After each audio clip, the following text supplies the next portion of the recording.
So it's finally time to bite the bullet. Recently there was something that got released which is embarrassing, humiliating, and in no way looks good. That's right, it's the Ghost in the Shell 2045 trailer. Gotcha, scared you. Scared you. So, the official trailer to this newest adaptation of Ghost in the Shell came out last month, and the reason I haven't talked about it until now is because I honestly just found out about it this week, and the fact I haven't even seen a single other person mention anything about this is a really bad sign. So, to catch the unaware up to speed, Ghost in the Shell is the iconic cyberpunk franchise by Shiro Masamune. It started with the original manga, but became far more popular after the 1995 movie came out, which is incredible by the way. Since then, it has spun off to even more films, mangas, video games, and animes, the most famous of which being the standalone Complex series, which ran for 2 seasons and is a must-watch, arguably being the best adaptation of the source material by fans. Oh, and there's a live-action movie starring Scarlett Johansson, but that's not Ghost in the Shell, so let's move on and forget that ever happened. Sound good? Yeah, sounds good. But this series has been cold for the last few years. There was a tactical shooter that never got released outside of Asia before going offline, which sucks because it actually does look kinda cool. Also, you had the Arise OVAs that acted as a prequel, to explain how all the characters met. They're okay, but they focus too hard on making action set pieces, which do look cool, but Ghost in the Shell isn't a pulse-pounding adrenaline ride. Remember this. Now, in case you're wondering, the basic premise of Ghost in the Shell is this. The story takes place in the late 2020s to 2030s in Japan. Cybernetics and artificial organs have become so commonplace that practically everyone has some kind of enhancement or outright replacement body. Entire chunks of the world have either been nuked into oblivion or warped so drastically from what the modern day has that it's pretty mind-blowing. And one of the last countries with a decent amount of stability is Japan. And the story focuses on Public Security Section 9, a team that works directly for the Japanese Prime Minister. They essentially act as a mixture of the FBI, the British MI5, and Russian FSB. So technically, on paper, they are investigators specializing in counterterrorism, but since they aren't a publicly recognized agency, they're allowed to pretty much do whatever they want. So if they need to, for instance, hunt down a serial killer that may or may not be tied to the American CIA, or stop an organ harvesting operation, nobody will really step in and stop them. It's a really cool setup, and the larger world around Section 9 is just as interesting. You see, Ghost in the Shell is what's considered post-cyberpunk, which essentially means that instead of trying to be Blade Runner and giving you awesome shit to look at for the sake of it, the focus is more so on trying to ground the logic and premise in reality. I mean, it does dip into hard sci-fi existentialism and philosophy. I mean, come on, no one's gonna argue that the future is going to look exactly like Ghost in the Shell. What makes this all work is that there is a balance between fun action stories and actual sci-fi concepts fleshed out and discussed thoroughly. Well, the movies are a different story. Yeah, those have a lot of complicated monologues about the meaning of existence, but those are still really interesting. But what makes this series stand out to me is that instead of the tired trope of corporations rule the world and governments don't exist anymore like you see in 99% of cyberpunk stories, the politics of Ghost in the Shell are designed to show how the world would realistically work. Instead of being an incredibly insane and out there vision of the future, Ghost in the Shell feels like it's simply saying what's going to be common in, holy fuck, 10 years. Oh god, I feel old now. Future's now, old man. Anyway, this is a really cool show with interesting lore. Not even talking about how good the characters are. There's a reason Motoko Kusanagi is one of the women of anime. This chick is badass incarnate and is probably responsible for an entire generation of boys developing femdom fetishes. But there's also Bato, Ishikawa, Aramaki, Tokasa, even the dudes with smaller roles are cool and likable, like Sato and Borma. All have badass moments, and they feel like legitimate professionals at their job. It's interesting to see how they react to various situations and how they use their numerous skill sets to get out of them. So that's what makes this series kick ass loads of ass. Good characters, an interesting world, and a grounding in reality that makes it all feel plausible. Now, how did the new trailer screw this all up? Well, let me show you.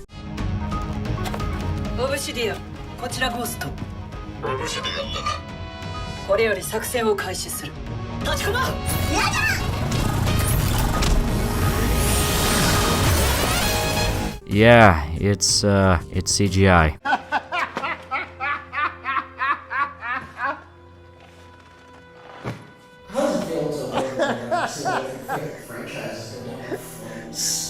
Feels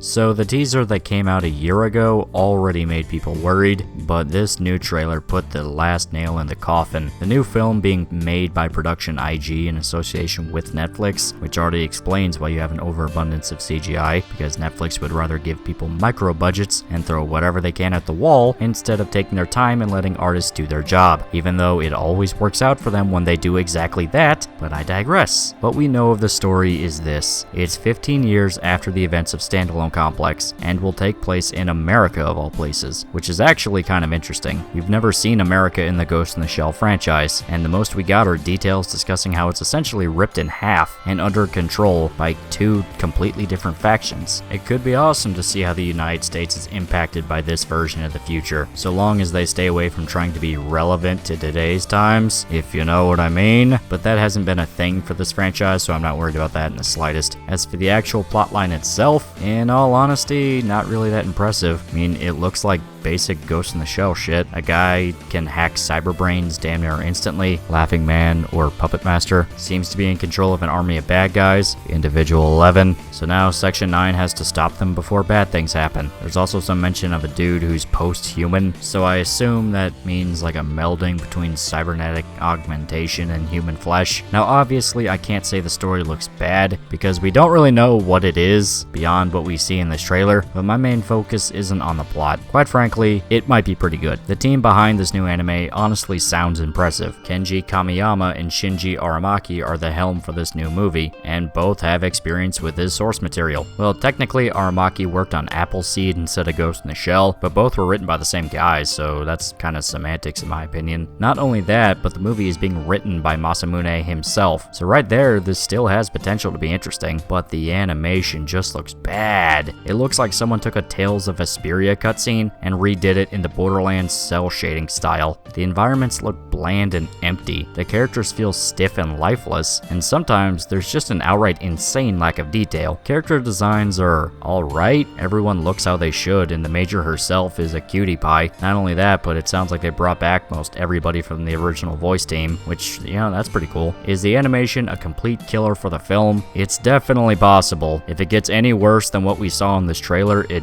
definitely won't be looked on fondly, though there's also the chance that you can warm up to it and enjoy the film despite the CGI. Everyone would still be sad that we don't get the badass 2D style that made up the bulk of this series, but it can be tolerated. It'll definitely age like milk, and in 10 years, you will start to see wrinkles on this movie's face if you go to rewatch it, but if the story is strong enough, then you can pull through. No, the part that killed it for me was the music. The music in this trailer is bad, really bad. Okay, the actual ambient music itself is fine.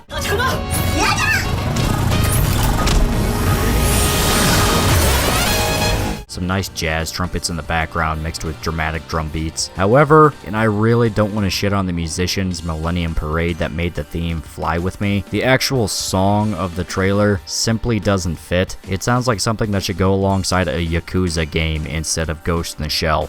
Money make the world go round.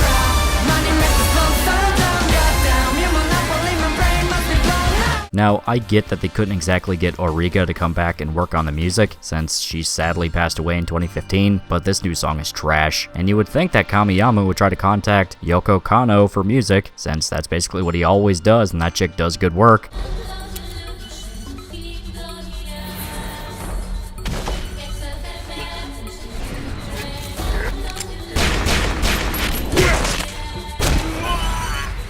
But I guess not this time. Probably contract bullshit, so hey, what can you do? But still, no inner universe or even rise. Just money make the world go round. Christ, that's embarrassing. Hell, you want to know a guy that could have made an excellent soundtrack to this movie? Ed Harrison, a composer that worked on Neo Tokyo, an online shooter heavily inspired by Ghost in the Shell, could have been perfect. Granted, they probably just didn't know this dude existed, but I really have to emphasize how godlike this dude's music is. Don't believe me? I'll show you.